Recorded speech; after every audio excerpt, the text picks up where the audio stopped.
Saudara-saudariku yang dikasihi Tuhan, hari ini adalah hari Minggu biasa keempat tahun liturgi B. Dan untuk permenungan kita, saya kutip sabda Tuhan dari bacaan pertama, yakni Kitab Ulangan bab 18 ayat 18. Begini dikatakan, seorang nabi akan kubangkitkan bagi mereka dari antara saudara mereka, seperti engkau. Aku akan menaruh firmanku dalam mulutnya, dan dia akan mengatakan kepada mereka segala yang kuperintahkan kepadanya. Nah, dari bacaan Injil saya kutip Markus bab 1 ayat 22 yang berkata, mereka takjub mendengar pengajarannya, sebab dia mengajar mereka sebagai orang yang berkuasa, tidak seperti ahli-ahli Taurat. Dan saya kutip lagi Markus bab 1 ayat 27 yang berkata, mereka semua takjub, sehingga mereka memperbincangkannya, katanya, apa ini? Suatu ajaran baru. Dia berkata-kata dengan kuasa. Roh-roh jahat pun diperintahnya, dan mereka taat kepadanya. Saudara-saudariku yang dikasihi Tuhan,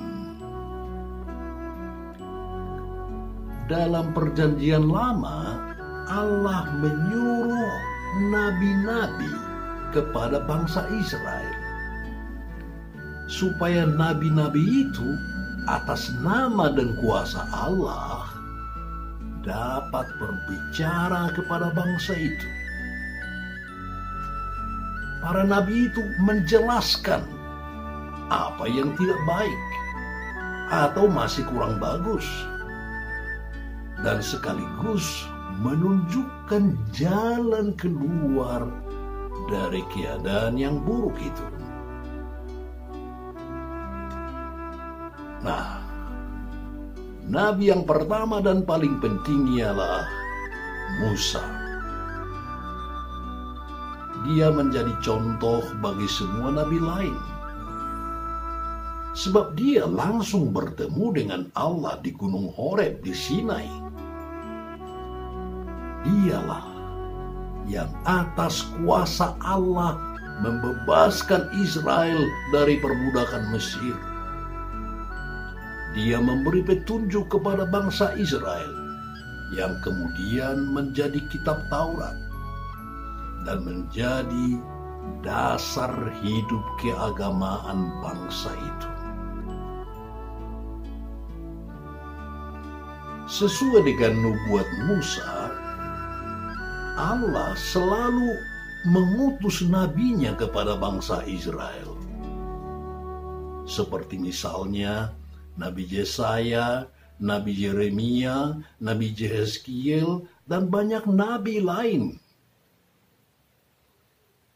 Semua nabi itu berbicara dan bertindak atas nama dan dengan kuasa Allah untuk menunjukkan jalan yang benar kepada bangsa itu. Para nabi itu atas nama dan dengan kuasa Allah mengusir setan, sumber segala kejahatan dari bangsa tersebut. Nah, saudara-saudariku, nabi yang sebenarnya, yang sungguh-sungguh berbicara sebagai Allah sendiri, ialah Yesus. Dialah utusan Allah yang sebenar-benarnya, Dan jelas sekali, dia melebihi Musa dan segala nabi yang lain. Karena dia adalah Allah sendiri yang menjadi manusia yang tinggal di antara kita. Maka tidak heran bahwa dia berbicara sebagai orang yang berkuasa. Atas nama dan kekuatannya sendiri, dia sanggup mengusir setan dan menunjukkan jalan bagi semua orang. Dia memperbaiki keadaan yang buruk di dunia ini, bukan hanya dengan ucapan saja, melainkan dengan seluruh hidupnya sampai mengorbankan nyawanya sendiri di kayu salib. Saudara-saudariku yang dikasihi Tuhan, di zaman yang sudah lewat, baik dalam perjanjian lama maupun dalam sejarah gereja, selalu ada saja orang yang diutus Allah dan berbicara atas namanya. Pantaslah kita bertanya, bagaimana dalam zaman kita ini? Masih adakah nabi sebagai utusan Allah di tengah-tengah kita? Saya yakin masih ada. Walaupun sekarang ini mereka tidak memakai gelar nabi. Sekarang pun masih banyak orang berbicara kepada kita atas nama Allah untuk melawan dan mengusir setan yang merajalela di masa kini. Sekarang pun masih ada orang yang atas nama Allah menuntut keadilan bagi orang yang miskin dan yang tertindas. Sekarang pun masih ada orang yang atas nama Allah berani menegur kebiasaan yang tidak baik, yang semakin lama semakin banyak di dalam masyarakat kita. Seperti korupsi, main hakim sendiri, dan tidak menghiraukan kepentingan umum. Sekarang pun masih ada orang yang mau dirugikan, ditertawai, dilecehkan, dan dipermalukan demi kebenaran dan keadilan.